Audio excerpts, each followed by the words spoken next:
Newcastle upon Tyne lies at 55 degrees north of the equator.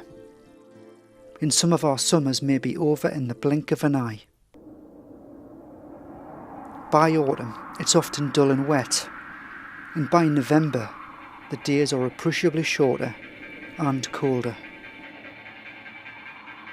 Deep in autumn, the pleasant days of our summer months have now long gone, and by December, the days are not just short, but any moments of sunshine we do get up here come devoid of any warmth. This year, we thought we'd take a break from this, and instead jet off to a place that would put some warm sunshine on the skin. So on the 14th of December, we plan to jump on a plane and head 2,000 miles south.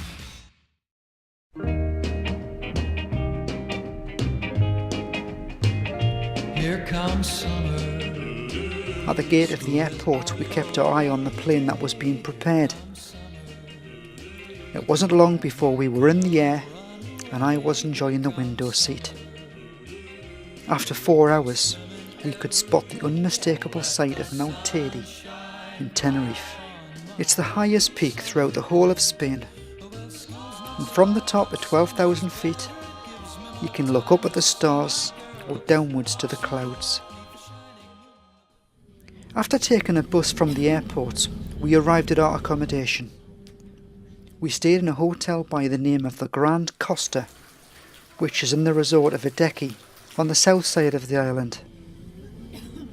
It's not in the middle of the loudest and the most touristy part of Tenerife, but in a rather more tranquil setting.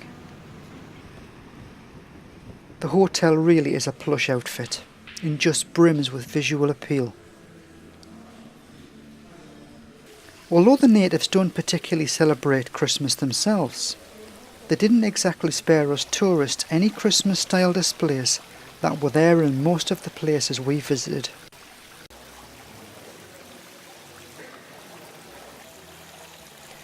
The feeling of luxury in this hotel certainly didn't stop when we were taken up to our room. We had a beautiful room with a view that was just as pleasing. The sun sets around 6:10 at this time of the year, and the time zone is the same as the UK, so we were accustomed to the local times from the start. It was getting near the time that the sun went down, so I took the opportunity of shooting a sunset. It hardly disappointed.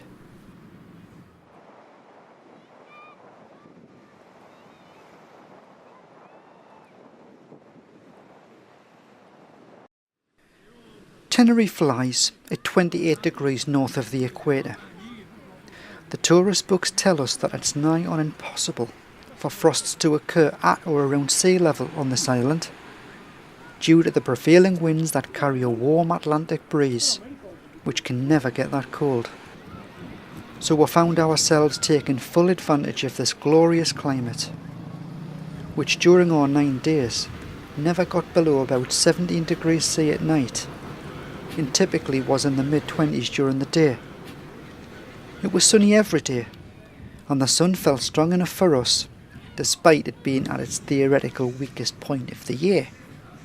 We went for daily walks lasting a couple of hours most days around town, just taking in the atmosphere of this lovely subtropical island, and experiencing what felt like the height of the UK summer, but doing it in the middle of winter. Around the islands of the Canaries lie a huge number of varying species of dolphins and whales. The tourist industry capitalises on this source of interest by having a large number of daily excursions in boats of all sizes to sail near these beautiful creatures. It's clearly evident that tourism is the biggest industry around these shores. It's highly visible both in the island's architecture and also in the harbours of the trappings of this commerce. There was less polish in some of the areas at the north of the island and on higher ground than the resorts, where the locals choose to live. But overall, Tenerife is clean and tidy. It's a well-organised tourist destination and is obviously thriving. There are new hotels being built in Costa Adeje, and Playa de las Americas, as well as much beach regeneration work, clearly aiming to cater for the greater numbers of tourists from the whole of Europe who will come here for Tenerife's sunshine and warmth, especially during the winter months between November and March, when the rest of Europe is far cooler.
One of the pastimes we couldn't help noticing was the amount of real estate that was devoted to shopping.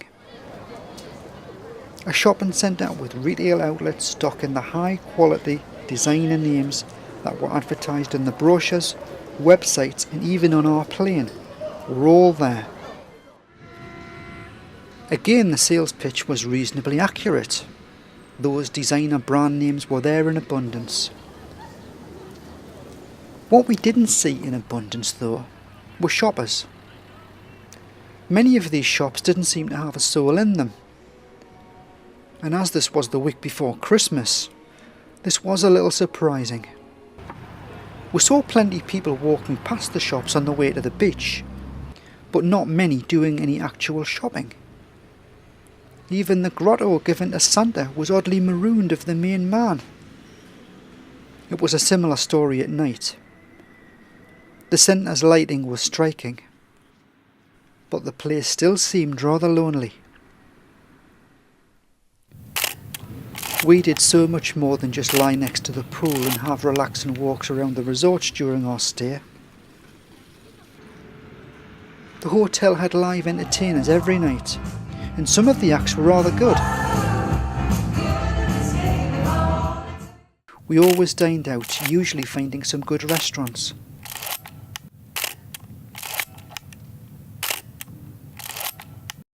We found an excursions booking office and made good use of this. Our first trip out was to go 12,000 feet up to Mount Tedy. And we experienced a completely different aspect of what the island can give to us tourists. We also took a day visiting Loro Park and had a wonderful time in the company of many of its magnificent creatures. But those are movies for another day. A few comical moments occurred during our walks. We often saw the romantic stirrings of the subtropical oasis can bring out in people. At least for the carefree young, that is. The pleasure that this island delivered will certainly mean that we'll go back to the Canaries. Probably when we're in the middle of a northern European winter and we just can't do the things at home that we can do here. It must be said though, that with some people, the old saying certainly holds firm. Home is where the heart is, especially when you've left the baby of the family in charge of the house. Till next time, Tenerife.